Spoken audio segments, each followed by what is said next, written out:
Hebreus capítulo 12, vamos fazer a leitura do verso 15, rapidamente.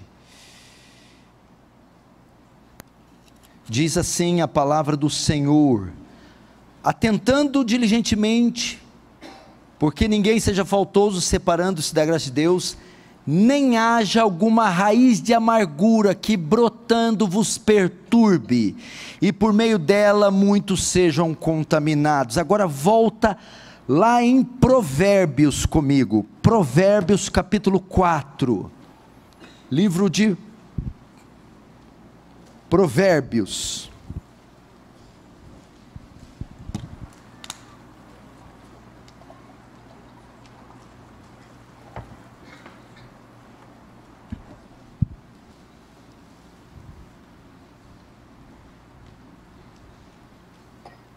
Provérbios 4, verso 23 diz assim: sobre tudo que se deve guardar, guarda o coração, porque dele procede as fontes da vida. Agora o último livro, mais dificinho, é depois de Provérbios, o profeta Jonas. Pega Provérbios, você vai chegar a Isaías, Jeremias, Lamentação de Jeremias, Ezequiel, Daniel, Oséias, Joel, Amós, Obadias, Jonas. As crianças prestam atenção, Jonas, hoje é Jonas e a baleia. Aula de escola dominical Baby.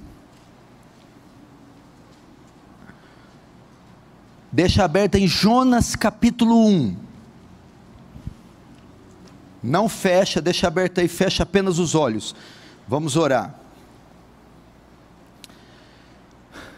Pai Santo, a Ti a honra, a glória, o louvor e o domínio para sempre. O Senhor é Deus dos deuses, Rei dos reis, Senhor dos senhores, a quem nós nos curvamos e reduzimos a nada, a cinza, a pó. Diante de Ti, tudo que contemplamos é a nossa indignidade, pequenez, fragilidade, miserabilidade, em face à grandeza, glória, majestade do Seu ser. Longe de nós ofender, blasfemar esse Deus santo, do qual não somos dignos de mencionar sequer o nome. Usa de misericórdia conosco, porque o Senhor não precisa de nós, nem de nada que foi criado. É um mero favor e graça. Que haja temor, tremor, diante daquele que é 3 vezes santo. Sara-nos e seremos salvos. Livra-nos e seremos livres. Santifica-nos e seremos santos. Salva-nos e seremos salvos. Em nome de Jesus. Amém. Presta atenção aqui. Se eu passar um pouquinho do tempo, porque hoje tem ceia, aclamação, batismo, não fique nervoso. Eu vou tentar ser breve e acabar no horário. Mas eu quero atenção, reverência, temor e tremor. Irmãos, o coração humano, o coração é a sede dos pensamentos, é a sede das emoções e é a sede dos sentimentos humanos. Por isso Salomão escreve e dá o seu maior conselho, a sua maior orientação, dos 3 livros que ele escreveu, Provérbios, Cantares e Eclesiastes. Esse é o maior conselho: guarda teu coração, porque o coração é aquele que domina você, o coração é o responsável por conduzir você, ele é o responsável por dirigir nossas ações, por dirigir nossas reações e dirigir nosso comportamento. Portanto, o coração, que é sede de pensamentos, de emoções e de sentimentos, deve ser guardado. Guardado do quê? Guardado principalmente das feridas, machucados, das raízes de amargura, das picuinhas, dos traumas, das feridas. Quanta gente não está na igreja doente, quanta gente na igreja com a vida destruída, por conta de feridas na alma, de feridas não curadas, de traumas não resolvidos, porque uma vez, um tempo atrás, não conseguiram lidar com determinada situação, não souberam lidar com determinada circunstância, e aquilo causou uma ferida, trouxe um trauma, criou uma mágoa, e ela não conseguiu superar, e por conta disso adoeceu, raízes brotaram, de ódio, de vingança, de mágoa, de ressentimento, e isso trouxe tanta dor. Essas pessoas estão travadas, enfermas, com a vida destruída.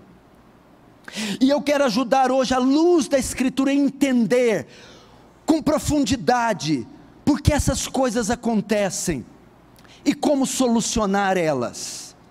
Nesse sentido, eu não conheço história melhor para tratar das feridas não resolvidas, feridas não tratadas na alma e no coração, do que a história do profeta Jonas. Sim, isso, a história do profeta Jonas.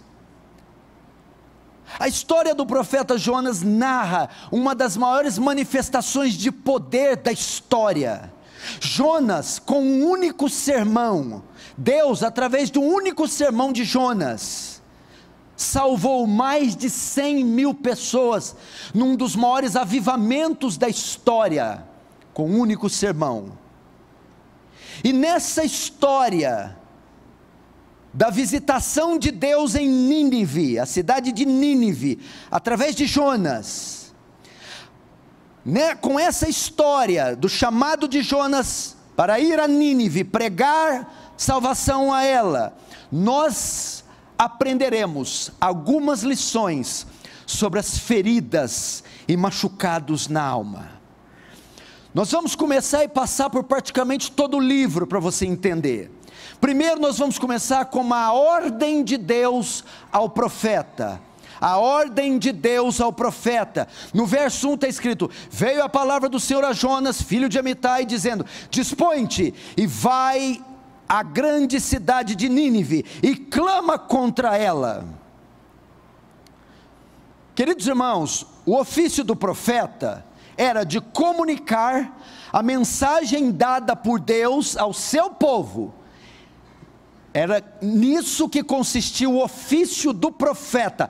Ele recebia a mensagem de Deus, Deus enviava ele até um povo, e ele comunicava a mensagem de Deus ao povo. Portanto, era comum o Senhor enviar um profeta às cidades, a fim de comunicar a sua palavra. E foi exatamente o que aconteceu com Jonas nessa ocasião. Deus ordenou que Jonas fosse a Nínive e pregasse para a cidade. Mas aqui, preste atenção, acontece algo inesperado, incompreensível. As crianças, por favor, quietinhas. E impensável. Jonas desobedece. Jonas se recusa a obedecer a Deus. Jonas nem pensou duas vezes. Quando Deus mandou ele ir para Nínive, ele pegou um navio e foi para uma cidade diametralmente oposta a Nínive. Foi para Tarsis. Verso 3 de Jonas dispôs, mas para fugir da presença do Senhor, para Tarsis.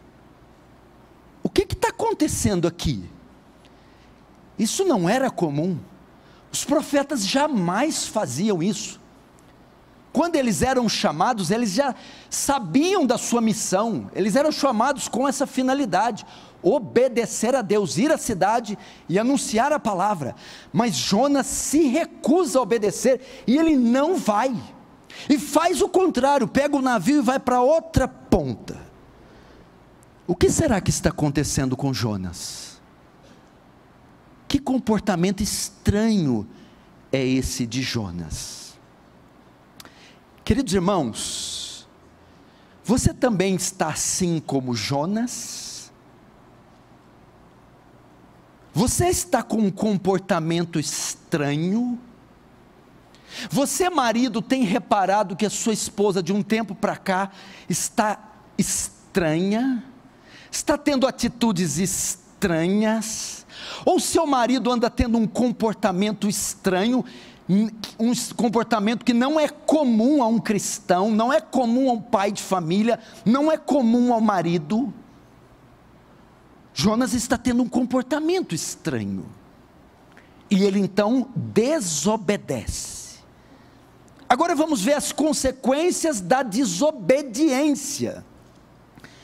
Enquanto Jonas estava no navio rumo à cidade de Tarsis, uma grande tempestade vem sobre o barco, que quase afunda o barco.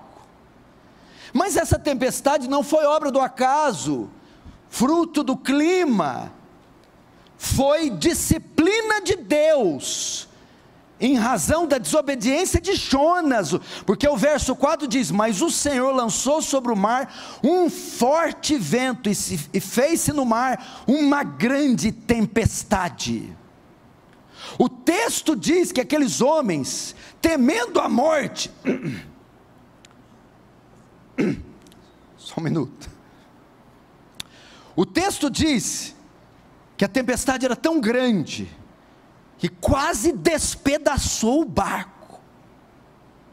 E como se não se bastasse, os homens, temendo a morte, lançaram Jonas no mar, e um grande peixe engoliu Jonas. A consequência da desobediência. Queridos irmãos, Deus não brinca quando o assunto é desobediência.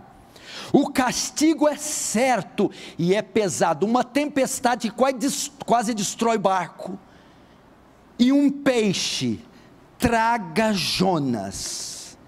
Esse é o pano de fundo que está acontecendo com o profeta. Deus dá uma ordem, ele desobedece e vem as consequências. Agora vamos ver a oração do profeta em agonia. Então, diante de todo o desastre ocorrido na vida de Jonas, pela desobediência, Jonas está dentro da barriga do peixe, no fundo do mar, e lá dentro, 3 dias, passado 3 dias e 3 noites, Jonas ora dentro do ventre do peixe. Jonas pede a misericórdia de Deus, para que o livre daquela situação. Isso está no capítulo 2, verso 1 e 2. Então Jonas, do ventre do peixe, orou ao Senhor seu Deus e disse: na minha angústia clamei ao Senhor, e Ele me respondeu. Do ventre do abismo gritei, e Tu ouviste a minha voz. Jonas pede a misericórdia de Deus, lá naquela situação trágica, na barriga, no estômago, em meio a algas, a escuridão, ao caos, ao juízo de Deus, a disciplina de Deus. Jonas ora, e a Bíblia diz que Deus atende o pedido de Jonas. Deus atende a oração, e no verso 10 do capítulo 2, diz que o peixe vomita Jonas em terra seca. Queridos irmãos, Deus sempre atende a oração do arrependido, mesmo que ele desobedeça, mesmo que ele seja rebelde, mesmo que ele contrarie a vontade de Deus. No seu apuro, na sua aflição, o justo será amparado. Deus sempre usa de misericórdia. Agora nós vamos ver o recomeço do profeta. Depois de ter mandado uma vez, e Jonas ter desobedecido, o castigo ter vindo, Jonas ter buscado a misericórdia de Deus, e Deus ter tido misericórdia, Deus ordena a Jonas pela segunda vez, dizendo: vai até a grande cidade de Nínive e prega para o seu povo. Dessa vez, Jonas obedece, ele vai e prega. Você pode ver isso no capítulo 3, dos versos 1 a 4, veio a palavra do Senhor, segunda vez a Jonas, dizendo: dispõe-te, vai à grande cidade de Nínive, e proclama contra ela a mensagem que eu te digo. Levantou-se, pois, Jonas, e foi a Nínive, segundo a palavra do Senhor. Ora, Nínive era uma cidade muito importante diante de Deus, e de 3 dias para percorrê-la, era grande. Começou Jonas a percorrer a cidade pelo caminho de um dia, e pregava e dizia: ainda 40 dias, e Nínive será subvertida. Deus então dá uma chance para ele. Queridos irmãos, Deus sempre nos dá uma segunda chance, quando nós falhamos em cumprir a primeira. Deus sempre nos dá uma oportunidade de recomeçar, como deu a Jonas. Então você pode ver o gráfico de Jonas: a desobediência, o castigo, a misericórdia de Deus e o recomeço. Mas, conjunção adversativa, entretanto, não obstante, todavia, algo aqui ainda não está bom. O coração desse homem parece esconder algo. Por que Jonas agiu dessa forma? Qual foi a razão desse comportamento tão estranho e tão incomum aos profetas? Por que Jonas desobedeceu descaradamente a Deus, dessa forma, indo para a cidade de Nínive? E por que atendeu o pedido de Deus só pela pressão e pela força? Aqui você vai entender 90% do que acontece com o seu coração. Preste atenção, quero a concentração máxima, para entendermos o que está acontecendo com esse profeta não está bem. Quando Deus mandava Elias, Elias ia e botava para quebrar. Jeremias ia e dizia: assim diz o Senhor. João Batista o mesmo, Isaías. Mas esse profeta está doente, esse profeta está enfermo, esse profeta está amargurado, se mantém rebelde e duro contra Deus, ainda que Deus tenha usado de misericórdia com ele. O que aconteceu? Por que ele se recusou? Para sabermos isso, temos que voltar um pouquinho na história. Se você vê no verso 1 do capítulo 1, Jonas era filho de Amitai. Amitai era um profeta, que atuou no tempo do reinado de Jeroboão II. Jeroboão II reinou em Israel. No tempo do reinado de Jeroboão II, onde o pai de Jonas era profeta, quase de ano em ano, eles tinham o seu maior inimigo, os assírios. E de ano em ano, os assírios tentavam uma invasão contra Israel, no tempo de Jeroboão II, no tempo de Amitai, pai de Jonas. Jonas então cresceu nesse cenário, vendo a nação ser oprimida por décadas, pelo regime assírio. Isso durou muitos anos, de modo que era costume das nações, quando invadiam Israel, o seu costume era matar o rei e a sua descendência, matar os profetas e toda a sua família. Portanto, na época de Jeroboão, o profeta era Amitai, e se a Síria conseguisse entrar e vencer, mataria o profeta e sua família. Ou seja, mataria também Jonas, que era filho de Amitai. Depois o pai de Jonas deixa o cargo, Jonas assume, substituindo o pai no seu ofício profético. E Jonas cresceu entendendo: os assírios são nossos arqui-inimigos, por décadas nos oprimiram e sempre quiseram a morte do meu pai, da minha família e minha. Agora vamos ver o coração do profeta. Portanto, Jonas deveria nutrir um medo muito grande dos assírios, pois cresceu vendo eles o tempo todo em suas portas querendo entrar. Jonas devia nutrir um trauma muito grande dos assírios, que sempre estavam à mercê de assassinar a sua família. Jonas devia nutrir um ódio muito grande dos assírios, por causa das ameaças. Jonas devia nutrir um desejo de vingança muito grande pelos assírios. Aonde que está o problema? Nínive era a capital de qual país? Da Síria. Agora você entende as atitudes de Jonas. Ele não podia conceber a ideia de Deus enviar ele na cidade dos seus inimigos, para ter misericórdia deles. Ele não aceitava a ideia de Deus ser misericordioso com os assassinos, os inimigos dos seus pais, do seu Deus, da sua família, do seu reino. Portanto, Jonas tinha feridas muito grandes no coração, com esses assírios. Ele desejava que eles morressem, ele desejava se vingar. Vem Deus e diz: vai até Nínive, para que eu a salve. Foi por essa razão que Jonas desobedeceu. Só que essas mágoas e feridas não ficam só no campo das emoções, elas mudaram a forma de Jonas pensar e afetaram o seu comportamento.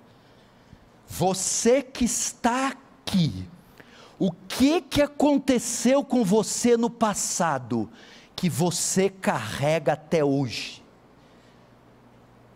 O que aconteceu com você na sua infância, adolescência, no seu primeiro casamento, com seu marido ou mulher, ou com a igreja que você estava, ou sei lá com quem que foi? O que você esconde? Quais mágoas, quais feridas com o próprio Deus, que você não entende porque levou seu filho, porque permitiu você passar por isso, porque permitiu você ter essas doenças, você ser humilhado, envergonhado como é. Mas eu te digo uma coisa, essas feridas, elas não só ficam no campo da emoção, elas mexem no nosso comportamento. O coração de Jonas está ruim, e nós vamos ver como essa mágoa, essa ferida não tratada, mudou o estilo de vida de Jonas. Primeiro, um coração ruim leva você a ignorar uma ordem legítima de Deus. No capítulo 1, verso 1 e 2, Deus dá uma ordem clara a Jonas, e ele simplesmente ignora, sem nenhuma dificuldade. Por quê? Porque tem uma ferida no coração dele. Queridos irmãos, essa é a consequência de um coração ruim, enfermo. Ele não se importa em fazer a vontade de Deus, ele não se preocupa em obedecer a Deus, ele nega e rejeita uma ordem legítima de Deus. Como pode alguém ignorar ou alguém desobedecer uma ordem clara, dada direta de Deus? Resposta: um coração ferido, magoado. E sabe por quê? Ele ignora, ele não acha justo. Ele não acha justo Deus fazer certas exigências. Eu não acho justo ter que ir em Nínive, nos algozes dos meus pais, ter que pregar para ele. Eu não acho justo essa ordem. Algumas pessoas começam a contestar a Deus, começam a contestar a palavra de Deus, e não acham justas certas exigências. Um coração mau pensa que sabe mais do que Deus.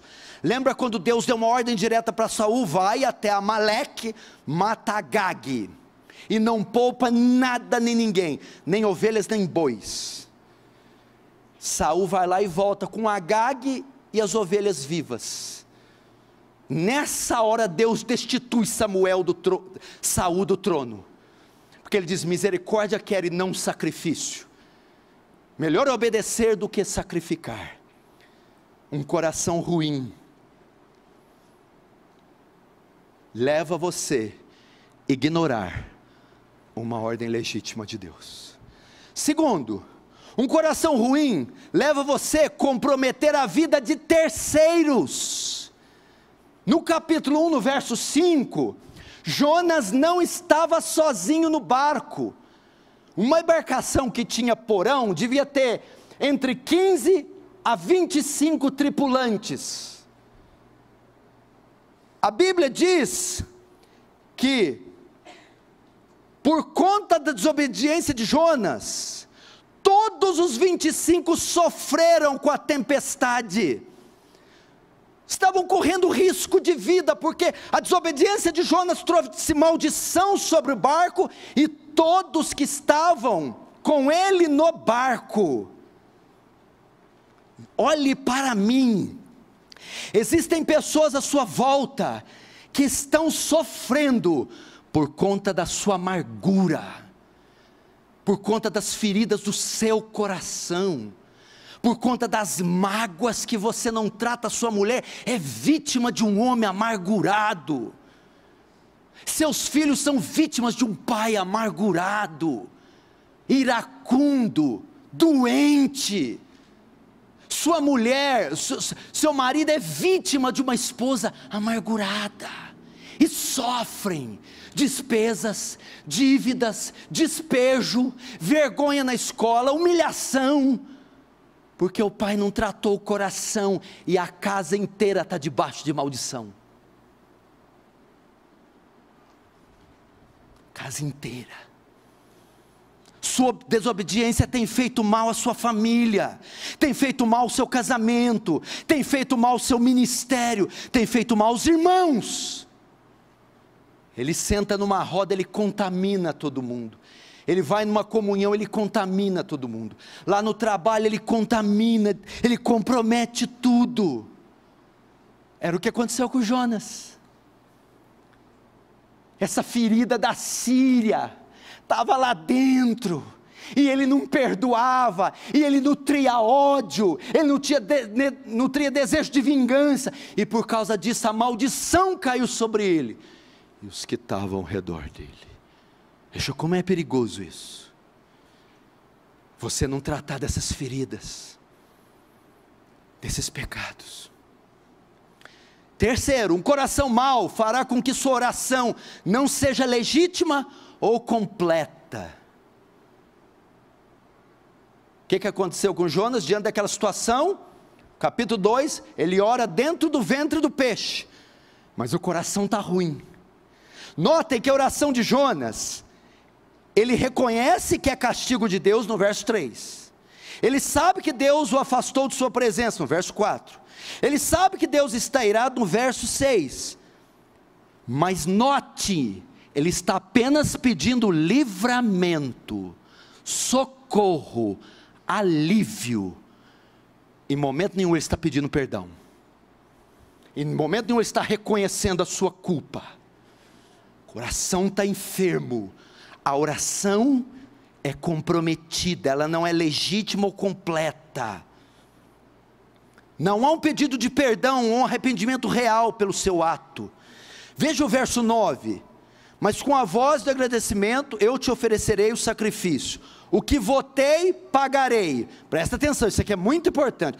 O que votei pagarei. Que voto é esse que ele está dizendo? Eu votei, eu pagarei. Jonas tem 4 capítulos, não tem nenhuma menção de Jonas fazendo um voto no livro inteiro de Jonas. Então que voto que ele está dizendo aqui? Não era o voto que ele votou no livro, era o voto que todos os profetas, quando assumiam o ofício profético, tinham que votar. E o voto consistia em 2 termos. Eles deveriam ir onde Deus mandasse, e deveriam falar o que Deus mandasse falar. Jonas está dizendo: se eu fiz um voto de ser profeta, falarei o que o Senhor mandar, e irei onde o Senhor for, onde o Senhor mandar eu ir. Mas o que acontece aqui? Por que a oração não é legítima? Primeiro, porque ele desobedeceu. Segundo, agora, dentro da barriga do peixe, ele resolve: tá bom, Senhor, agora eu cumpro o meu voto de ir a Nínive, e de pregar a Nínive. Todavia, Jonas não fez por amor, mas fez por medo, fez por pressão, fez por medo da disciplina. Coração mau faz isso. As orações não são legítimas. Ele não está olhando: Senhor, eu me compadeço da cidade, eu vou lá. Não votei, tá bom, votei, tem que pagar, eu pago. O Senhor mandou ir, eu vou. Quantos corações ruins só obedecem por medo, por pressão, e não fazem orações legítimas. Você imaginou, meu irmão, a única forma que nós temos de falar com Deus, a única, é a oração, e essa ser impedida? O que o Salmo 66:18 diz? Se eu atender a iniquidade do meu coração, Deus não me ouvirá. Lembra de Ana, que estava amargurada com Penina, a outra mulher de Eucana? Penina dava filhos, Ana não dava, e a Bíblia diz: levantou-se Ana com amargura de alma, e orou ao Senhor, orou com amargura. Era a oração de Jonas.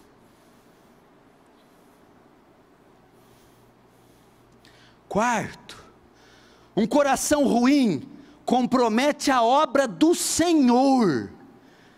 Meu irmão, Jonas chega diante de Nínive e prega com desdém. É o sermão mais curto da Bíblia. Ele chega assim: ainda em 40 dias Nínive será subvertida. Só, e vai embora.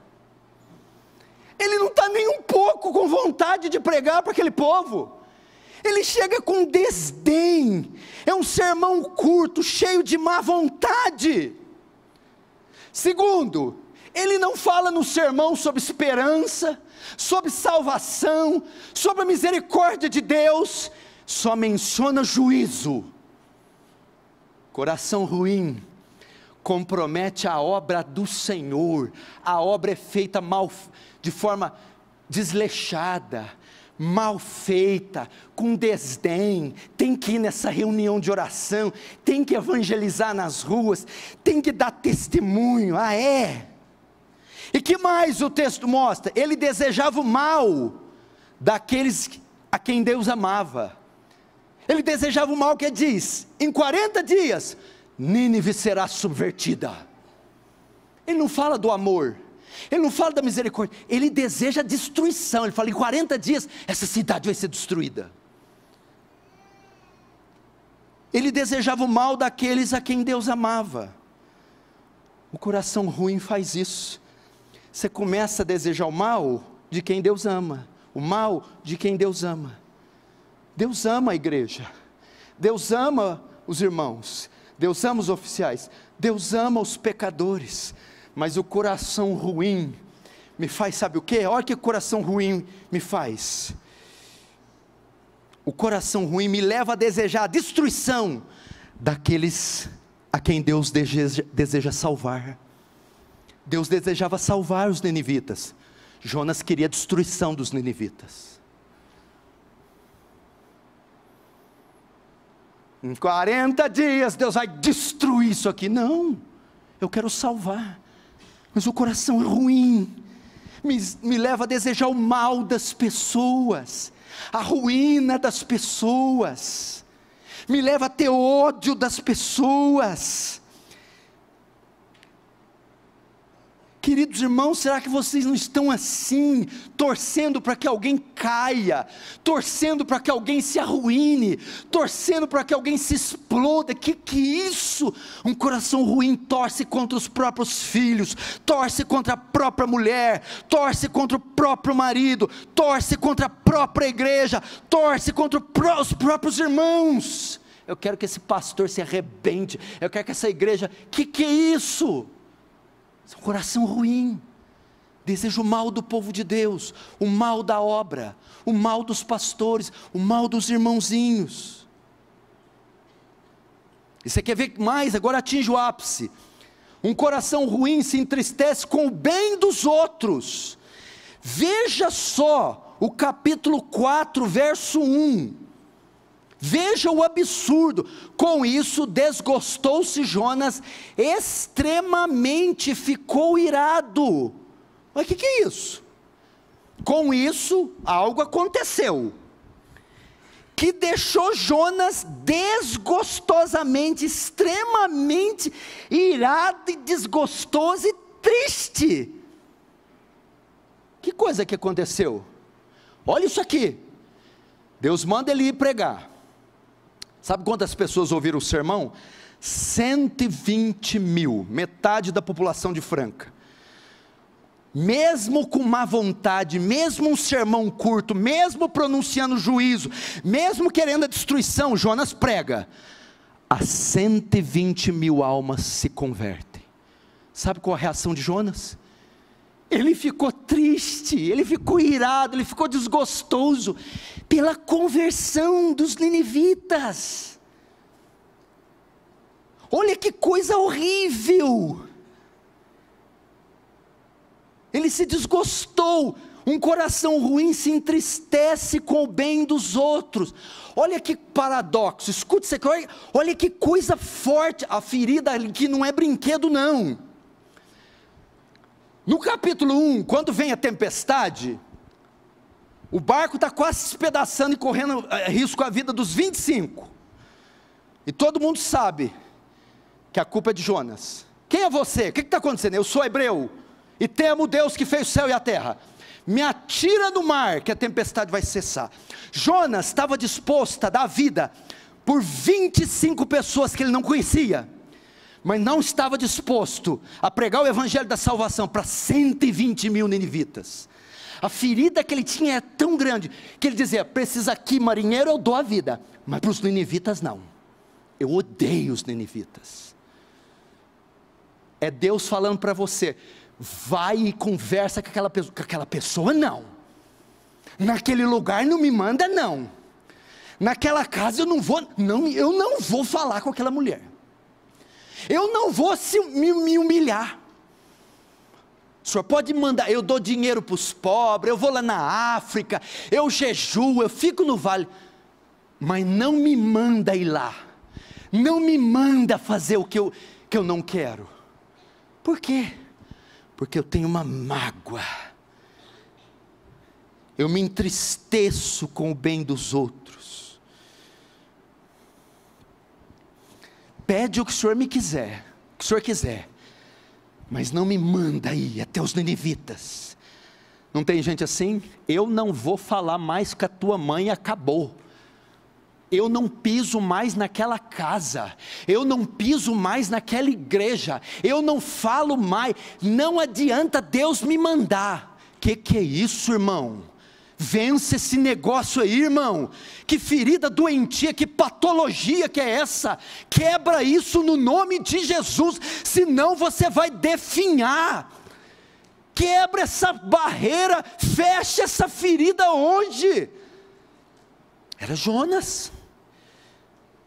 Esse é o resultado, queridos irmãos, de um coração cheio de traumas, mágoas e feridas. Ele se irrita com o sucesso do outro e se entristece com a felicidade do outro. Eu vou te dizer, o grau era tão grande, nossa, meu Deus do céu, que Jonas preferiria morrer do que ver aquela cidade salva. Olha o capítulo 4, verso 3. Peço-te que, pois, ó Senhor, tira a minha vida, porque é melhor morrer do que viver. Olha que absurdo, olha o ódio desse homem. Ele está dizendo para Deus: eu prefiro morrer do que ver essa cidade salva. Eu não quero ver esse povo cantando, eu não quero ver esse povo feliz, eu não quero ver esse povo na igreja, eu não quero, me mata.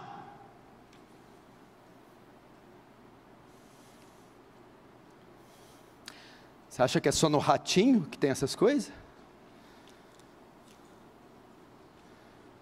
Essa situação, feridas não tratadas. Agora deixa eu fazer uma pergunta, Tatiane Costa, ô Vitor, ô Galiano, ô Ivan, se alguém aqui pensou, deve estar falando tanto com fulano, se arrepende. Se alguém aqui pensou, tem gente que tem que cuidar disso aí. Nós não estamos falando do coração da tia Aparecida, nem do coração do seu José.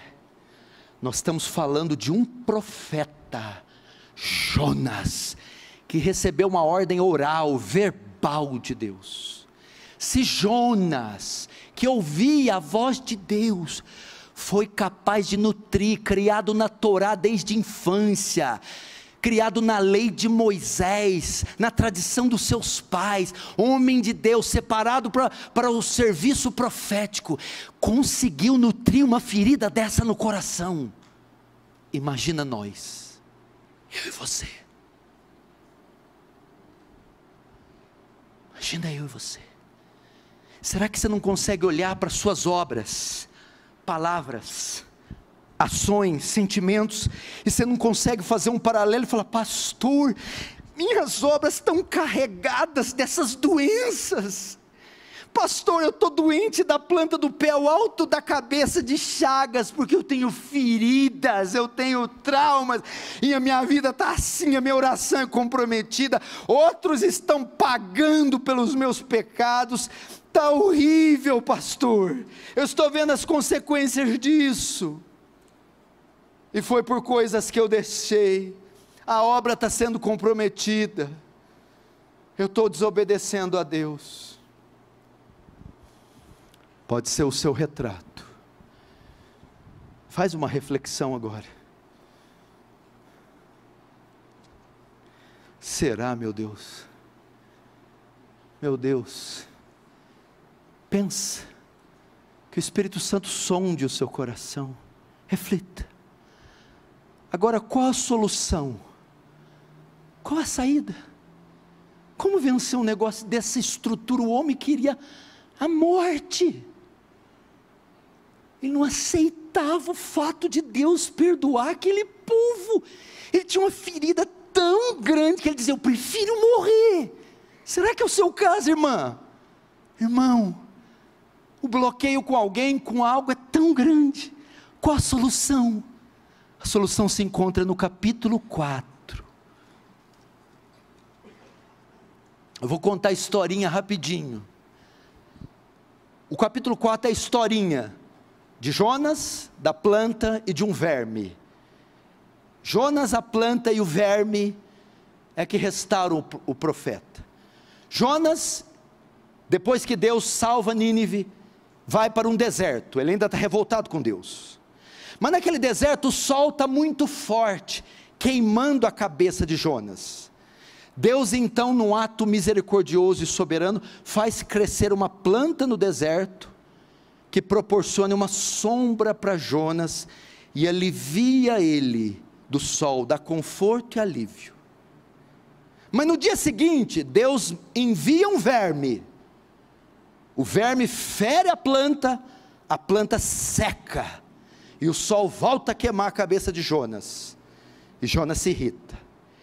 Então vem Deus, vendo a ira de Jonas pela planta ter morrido, Deus fala com Jonas, e diz: Jonas, a planta te beneficiou sem que você a plantasse, sem que você a regasse ou a cultivasse, era de graça, você não merecia ter a planta, mas quando ela morreu, você teve misericórdia dela quando ela se foi.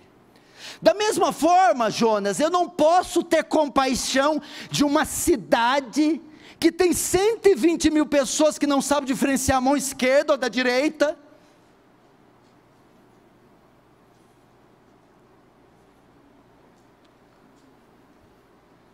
Qual que é a solução para a ferida?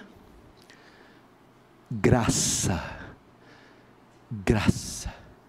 Jonas, você também cometeu vários pecados contra mim, me ofendeu várias vezes, me magoou, me entristeceu, mas eu resolvi te perdoar, porque muitos dos seus pecados, Jonas, foram feitos na ignorância, pois você também em um tempo não sabia diferenciar a mão direita da esquerda. Portanto, Jonas, perdoe essa gente que fez toda essa maldade com seus pais na ignorância do seu coração. É isso que o Senhor está nos ensinando. É assim que se cura o coração ferido. É entender que todos nós falhamos, que todos nós pecamos, e que nós só somos aceitos por Deus por graça. Nós somos tão ruins quanto os ninivitas, tão ruins quanto os nossos inimigos, tão carentes de graça quanto eles, e que nós não temos o direito de ter alguma ferida, algum bloqueio, alguma barreira, ou de negar-lhes o perdão. Nós só somos aceitos por graça. Portanto, devemos esquecer o que fizeram, quem fez, o que fez, por que fez, e perdoá-los toda mágoa, todo mal. Na lição do verme, da planta, Deus ensina para Jonas: graça, graça, graça, graça. Você que está se queixando desse homem, você é um ninivita, tanto quanto ele. Você que está queixando dessa mulher, você é um ninivita, tanto quanto ele. Ele falou com você da mesma forma que você falhou com Deus. Deus não te perdoou? Perdoe. Perdoe. Perdoe. Quebre isso. Pastor, não é fácil, eu não falei que era. Pastor, sozinho eu não consigo. Não mesmo. Pastor, eu preciso de ajuda. A ajuda está aqui. Graça. Você vai fechar seus olhos